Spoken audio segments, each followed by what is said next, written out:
Iya, Assalamualaikum warahmatullahi wabarakatuh. Baik, selamat pagi. Hari ini kita akan kuliah tentang analisis resiko bencana ya. Setelah minggu lalu kita mengetahui tentang bencana, ruang lingkup bencana dan juga kebijakan untuk manajemen bencana. Kemudian pertemuan hari ini tentang analisis resiko dari bencana itu seperti apa yang biasanya dilakukan. Nah, untuk apa sih kita untuk bisa melakukan kajian resiko bencana? Jadi kita melakukan kajian resiko bencana untuk menganalisa bahaya potensial dan mengevaluasi kondisi kerentanan yang ada yang dapat menyebabkan ancaman atau membahayakan orang, harta benda, mata pencaharian, dan lingkungan tempat masyarakat. Jadi bagaimana kita menganalisis bahaya potensi yang dapat terjadinya bencana. Nah, cara pengkajiannya dengan menentukan sifat dan besarnya resiko yang ada di dalam wilayah analisa. Jadi baiknya memang setiap daerah mempunyai analisis resiko bencana. Seperti apa sih resiko dari setiap daerah terhadap bencana-bencana yang kemungkinan dapat dihadapi. Jadi seperti yang ada dalam peraturan BNPB nomor 3 tahun 2012. Jadi kajian resiko bencana merupakan tahap dasar yang harus dimiliki oleh setiap daerah, sehingga misalnya setiap daerah punya kajian resiko. Nah, kemudian daerah tersebut itu dapat mendayagunakan kayak adanya pengetahuan, inovasi, pendidikan, ataupun dia menyiapkan kapasitas dan budaya yang aman dari bencana di semua tingkatan. Jadi memang sangat penting untuk kita setiap daerah melakukan kajian resiko bencana. Nah, setelah tahu misalnya daerah melakukan analisis resiko bencana, setelah tahu resikonya atau tingkat resikonya, kemudian bisa melakukan, jadi informasi tersebut tuh bisa dijadikan masukan ataupun dasar untuk melakukan pengurangan resiko seperti yang sudah pada minggu lalu kita bahas tentang bagaimana siklus upaya manajemen bencana. Nah, itu bisa dilakukan setelah ada informasi tentang analisis resikonya. Jadi bisa melakukan kesiapsiagaan terhadap bencana yang apa ya dalam bentuk respon yang efektif di semua tingkat. Nah, ini apa ya pentingnya analisis resiko bencana di setiap daerah. Nah, karena apa? Nah, ini Indonesia kalau kita tahu bahwa di dalam letak geografisnya memang mempunyai ancaman-ancaman bencana. Jadi ada beberapa yang misalnya gempa bumi, tsunami, banjir, tanah longsor, letusan gunung berapi, gelombang ekstrim abrasi, cuaca ekstrim, kekeringan, kebakaran hutan, kebakaran gedung juga sering kita dengar ya di berita, epidemi dan wabah penyakit. Itu Indonesia merupakan negara di wilayah tropis yang mempunyai temperatur, kemudian kelembaban curah hujan yang memicu apa ya berpotensi ataupun kondisinya itu kondusif untuk penularan berbagai penyakit menular, seperti juga saat ini juga masih terjadi pandemi COVID-19.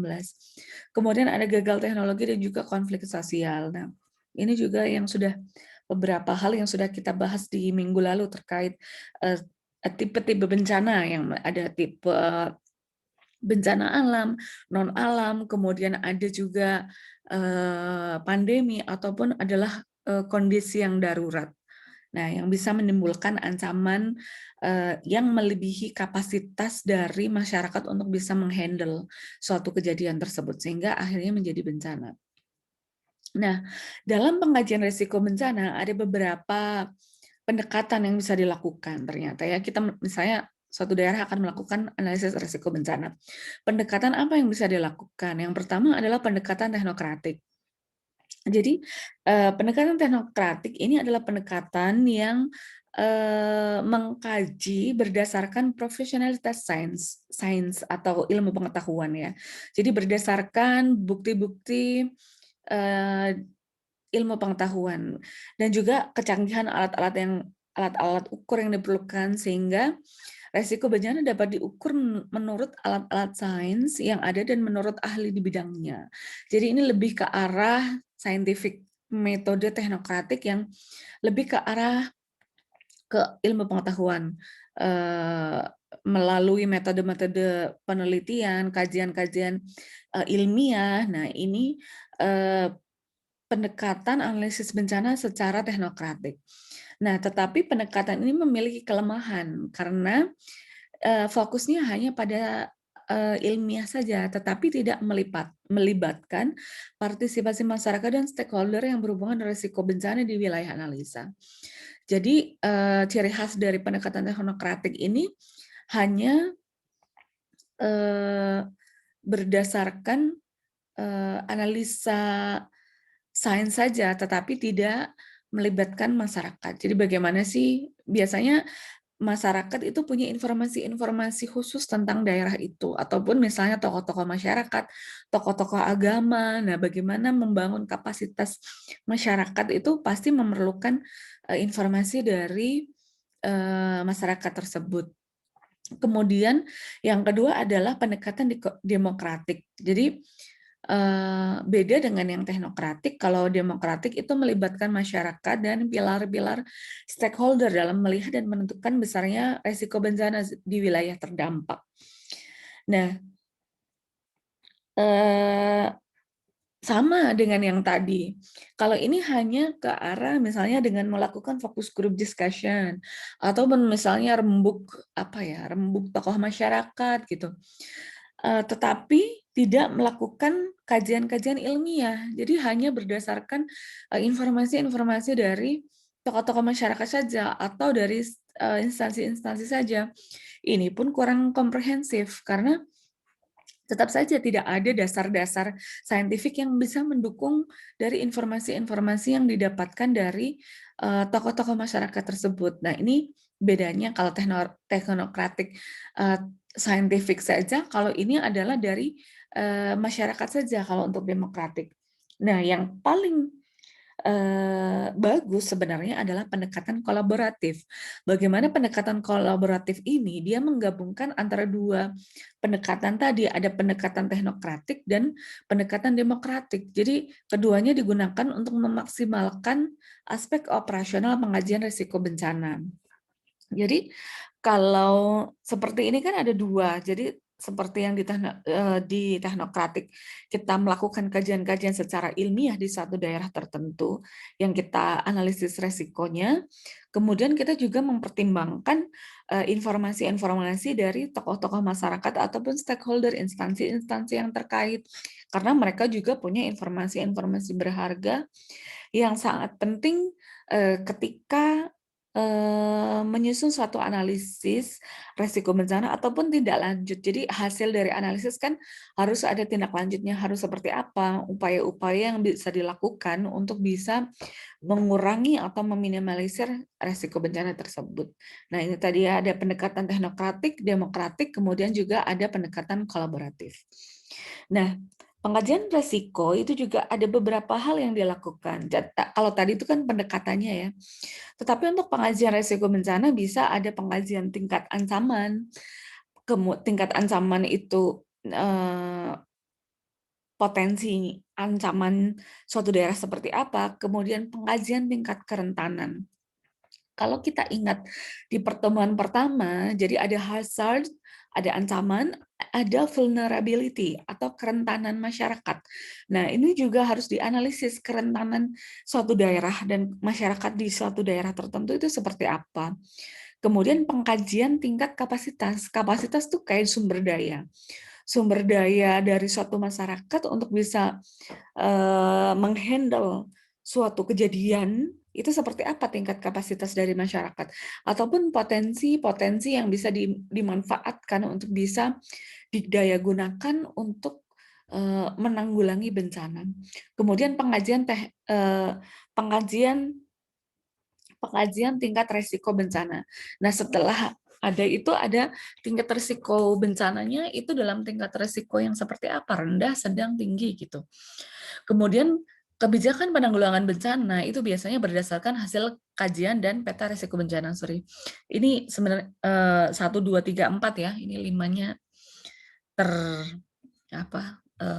harusnya tidak masuk ke 5. Jadi ini hanya keterangan saja bahwa kebijakan penanggulangan bencana itu harusnya didasarkan pada hasil kajian dan peta risiko bencana. Jadi kalau yang bagus ada visualisasi dari hasil analisis dalam bentuk peta.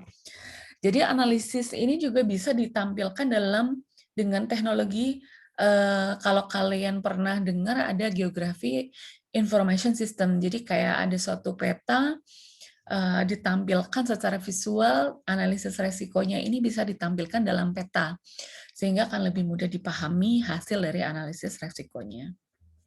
Nah, kalau kita lihat ini ada tahap pengkajian risiko bencana. Jadi ada beberapa tahap dari tahap 1, tahap 2, tahap 3, tahap 4, tahap 5, sampai 7. Jadi setiap tahap itu ada tujuannya, seperti yang kita lihat dalam tabel, kemudian ada output-nya. Apa sih yang misalnya tahap 1 menjelaskan bahaya yang dihadapi oleh masyarakat. Describe hazard in the community. Kemudian hasilnya apa sih? Tahap 1 yang dilakukan, output-nya yang harus ada adalah daftar karakteristik bahaya. Misalnya suatu daerah, apa sih bahaya-bahaya apa yang dihadapi oleh suatu wilayah? Pasti kan suatu wilayah akan berbeda-beda. Ada satu wilayah yang memang rentan terjadinya suatu bahaya banjir atau daerah-daerah pesisir pantai, atau misalnya ada tsunami atau kekeringan. Nah, itu kan berbeda-beda. Tetapi juga bukan hanya satu. Satu daerah bisa mempunyai beberapa daftar karakteristik bahaya yang bisa dihadapi oleh suatu daerah. Jadi satu daerah harus bisa mempersiapkan secara komprehensif. Jadi bukan harus tahu petanya suatu daerah itu resiko bahayanya apa saja gitu. Dan kemungkinan tidak ada satu daerah yang hanya cuma satu gitu ya. Dengan kondisi yang di Indonesia seperti ini. Nah, itu tahap 1. Kemudian ada membuat peta bahaya atau ancaman. Jadi dalam tahap 2 ini, output yang ada adalah peta bahaya yang melingkupi masyarakat, peta sumber daya komunitas, peta digital. Jadi sudah ada peta yang bisa menggambarkan deskripsi bahaya masing-masing wilayah.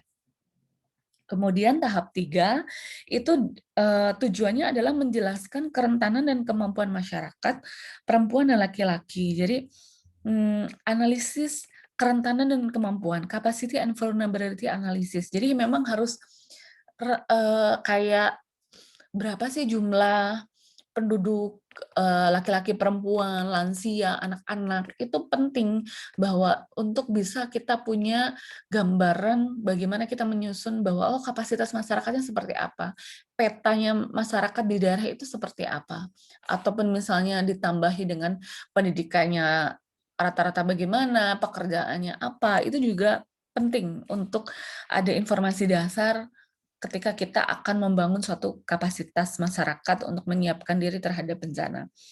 Kemudian menetapkan resiko bencana atau determine disaster risk. Outputnya atau luarannya adalah adanya daftar keseluruhan resiko yang dihadapi oleh masyarakat. Kemudian meranking resiko bencana. Luarannya adalah daftar prioritas resiko bencana. Yang paling bahaya di daerah ini apa sih gitu? Yang perlu kita siapkan banget di satu daerah itu apa sih? Nah, itu perlu dilakukan. Kemudian memutuskan tingkat penerimaan resiko. Jadi output-nya tingkat resiko yang masih bisa ditolerir bagi keamanan keluarga dan masyarakat. Bagaimana kita menoleransi atau bagaimana daya adaptifnya suatu keluarga dan masyarakat di daerah tertentu. Kemudian tahap 7, memutuskan apakah akan mencegah, mengurangi, berpindah, atau hidup dengan resiko bencana. Nah, itu kan setelah melihat punya peta, punya analisa, punya daftar, dan sebagainya, atau kita tahu kapasitas masyarakatnya, kita bisa memutuskan urgennya atau seberapa bahayanya, seberapa pentingnya relokasi Oh, di daerah bantaran sungai. Oh, berarti harus pindah gitu. Ini terlalu berbahaya. Atau bisa, nah itu kan tergantung dari hasil analisa ini. Mau relokasi, mau dicegah, mau dikurangi, mau pindah gitu kan. Itu adalah tindak lanjut dari analisa resiko ini. Jadi harapannya adalah yang output yang tahap ketujuh ini adalah adanya satu strategi yang sudah disetujui. Dan itu bisa pakai pendekatan, kalau bisa adalah tahap-tahap ini adalah pendekatan kolaboratif dari bukti-bukti ilmiah dan juga informasi-informasi dari stakeholder dan juga tokoh masyarakat. Nah, oke. Nah, ini kajian risiko dapat dilakukan dengan pendekatan risiko bencana itu ancaman kali kerentanan per kapasitas. Jadi ancamannya, kerentanan masyarakatnya, kemudian kapasitas masyarakatnya. Jadi tingkat risiko itu tergantung dari ancamannya, kerentanan masyarakatnya, kapasitas. Jadi kalau ancaman itu bahayanya apa, kerentanan itu seberapa rentan masyarakatnya, kapasitas itu seperti sumber dayanya, sumber daya, apakah kita punya anggaran cukup, kemudian masyarakatnya apakah sudah terinformasikan, gitu, kapasitas atau misalnya struktur organisasi di dalam masyarakat memang sudah ada RT, RW, kepala desa, kelurahan dan sebagainya, itu termasuk kapasitas organisasi. Bagaimana ketika suatu bencana terjadi, kapasitas masyarakatnya ini bisa bahu-membahu untuk bisa menangani bencana. Kemudian upaya pengurangan risiko bisa berupa memperkecil ancaman kawasan. Jadi misalnya kalau kita lihat dengan bahas di yang pertemuan yang kemarin itu bagaimana bencana itu juga terkait luasnya cakupan bencana. Nah, itu bisa dilakukan dengan memperkecil ancaman kawasan, mengurangi kerentanan kawasan yang terancam, dan meningkatkan kapasitas kawasan yang terancam. Jadi ada ancaman, ada kerentanan, ada kapasitas. Yang bisa dilakukan adalah memperkecil ancaman, memperkecil potensi bahaya, kemudian mengurangi kerentanan masyarakat. Yang dilakukan biar nggak terlalu rentan, seperti apa masyarakatnya. Banyak yang bisa dilakukan dari berbagai macam sisi untuk bisa menurunkan kerentanan masyarakat gitu ya. Kemudian meningkatkan kapasitas. Kapasitas meningkatkan sumber daya, menyiapkan APBD, anggaran tertentu untuk siaga bencana, kemudian menyiapkan organisasi-organisasi di daerah yang terorganisir ketika bencana itu terjadi, menyiapkan masyarakat, itu kan juga meningkatkan kapasitas kawasan yang terancam. Kemudian prinsip pengkajian risiko bencana. Jadi pengkajian risiko bencana memiliki ciri khas yang menjadi prinsip pengkajian. Jadi bisa dilaksanakan berdasarkan data dan segala macam bentuk rekaman kejadian yang ada. Data-data itu penting. Integrasi analisis probabilitas kejadian ancaman dari para ahli dengan kearifan lokal. Nah, ada ahli, biasanya ahli-ahli, ada bidang-bidang tertentu tergantung dari bencananya apa ya, ada geologi, kalau penyakit ada epidemiologi gitu ya, tergantung dari potensinya apa sih. Jadi kita membutuhkan para ahli untuk bisa memberikan masukan secara ilmiah. Kemudian juga kearifan lokal masyarakat, jangan lupa. Jadi tadi kembali lagi kepada pendekatan kolaboratif. Kemampuan untuk menghitung potensi jumlah jiwa yang terpapar, kerugian harta benda, dan kerusakan lingkungan. Bagaimana kita bisa menghitung potensi jumlah jiwa yang terpapar, luasan cakupan yang berpotensi atau beresiko, jumlah jiwanya berapa, kerugian harta benda, kira-kira berapa, ataupun kerusakan lingkungan yang bisa terjadi. Kemudian kemampuan untuk diterjemahkan menjadi kebijakan pengurangan risiko bencana. Ini juga PR tersendiri, advokasi. Jadi kita sudah misalnya suatu daerah melakukan risiko bencana, kemudian dari tadi yang sudah dijelaskan ada tahap-tahapannya, ada tahap 1 sampai 7 tadi, kemudian output yang terakhir adalah strategi. Nah, bagaimana yang misalnya sudah susah payah kita susun, itu menjadi suatu kebijakan yang diterjemahkan.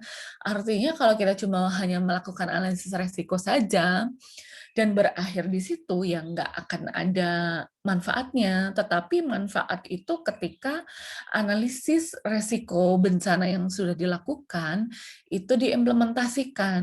Nah, itu sangat menuntut dari komitmen dari pimpinan masing-masing daerah. Bagaimana menyiapkan itu? Kesadarannya, awareness terhadap kebencanaan, itu juga belum tentu setiap daerah mempunyai satu kesadaran untuk melakukan itu, melakukan analisis risiko, dan juga kesadaran untuk menerapkan strategi ataupun kebijakan-kebijakan terkait manajemen bencana. Nah, ini juga salah satu PR yang ada di Indonesia, bagaimana menerjemahkan menjadi kebijakan pengurangan risiko bencana.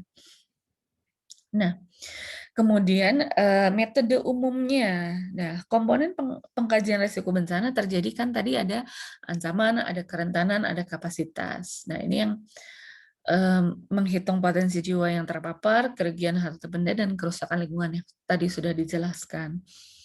Hasil pengkajian risiko terdiri dari 2. Ada peta risiko, kemudian ada dokumen kajian risiko bencana. Jadi yang sudah dilakukan itu ada peta risiko, peta itu dalam bentuk visual, setiap daerah atau setiap misalnya suatu kabupaten, kemudian di dalam suatu kabupaten, setiap daerah, desa, kecamatan gitu kan mempunyai risiko yang berbeda-beda. Nah, itu bisa divisualisasi dengan teknologi geografi information system dipadukan dengan analisa yang sudah dilakukan. Kemudian ada dokumen kajian risiko bencana. Dari semua analisis, misalnya kita melakukan pendekatan kolaboratif dari riset-riset, bukti-bukti ilmiah, informasi-informasi dengan menggunakan alat-alat ukur misalnya, ditambah dari informasi dari tokoh-tokoh masyarakat. Misalnya kita melakukan FGD, Focus Group Discussion, ataupun wawancara. Itu yang bisa dilakukan dengan menggali informasi-informasi dari tokoh masyarakat. Jadi kita melakukan focus group discussion, menggali informasi-informasi kearifan lokal, ataupun pendapat-pendapat dari tokoh masyarakat, tokoh agama, instansi-instansi, dinas kesehatan, dinas lingkungan hidup, pertanian, ataupun macam-macam gitu ya. Karena ini bencana bisa melibatkan banyak sekali stakeholder yang terlibat. Nanti ramuan dari antara bukti-bukti ilmiah dan juga hasil dari tokoh-tokoh masyarakat itu ataupun stakeholder diramu dalam dokumen kajian risiko bencana. Nah, yang biasa dilakukan seperti ini ya. Jadi ada indeks ancaman, kemungkinan terjadi, besaran dampak, kemudian ada peta ancaman. Ada indeks ancaman, ada indeks kerugian secara ekonomi, fisik, dan lingkungan. Kemudian indeks penduduk terpapar, ada komponen sosial budaya, ini menjadi peta kerentanan. Indeks kapasitas misalnya komponen kelembagaan, ada peringatan dini, pendidikan, kebencanaan, mitigasi, kesiapsiagaan, ini adalah indeks kapasitas. Jadi untuk penyusunan peta risiko ini ada indeks ancaman, indeks kerugian, indeks penduduk yang terpapar, dan indeks kapasitas. Jadi ada peta ancaman, peta kerentanan, peta kapasitas, kemudian menjadi peta risiko bencana. Ini yang harus diingat-ingat. Dari peta risiko bencana, ada yang tersusun dari peta ancamannya, peta kerentanannya, peta kapasitas, yang dibangun dari indeks masing-masing ini. Jadi ada indeks ancaman, kerugian dan penduduk yang terpapar, dan indeks kapasitas. Nah, ini adalah dasar untuk bisa membangun peta risiko bencana. Nah, ini contoh-contoh ya, misalnya komponen indeks ancaman bencana itu ada masing-masing di dalam petunjuk atau pedoman sudah ada. Jadi ada setelah dianalisa ada masuk ke indeks yang mana, rendah, sedang, tinggi gitu. Jadi kita bisa mempunyai informasi yang jelas di suatu daerah. Nah, ini juga masing-masing sudah ada tanah longsor, gunung berapi, kekeringan, gelombang ekstrim, itu sudah ada panduannya masing-masing. Kemudian ada analisis kerentanan, ada kerentanan sosial, ada kepadatan penduduk, kepekaan sosial, ada kerentanan ekonomi, PDRB per sektor, penggunaan lahan, kerentanan fisik, kerentanan bangunan seperti apa, kemudian kerentanan prasarana, kerentanan ekologi misalnya ada penggunaan lahan gitu. Ini adalah komposisi untuk analisis kerentanan. Ada kerentanan sosial, ekonomi, fisik, dan ekologi.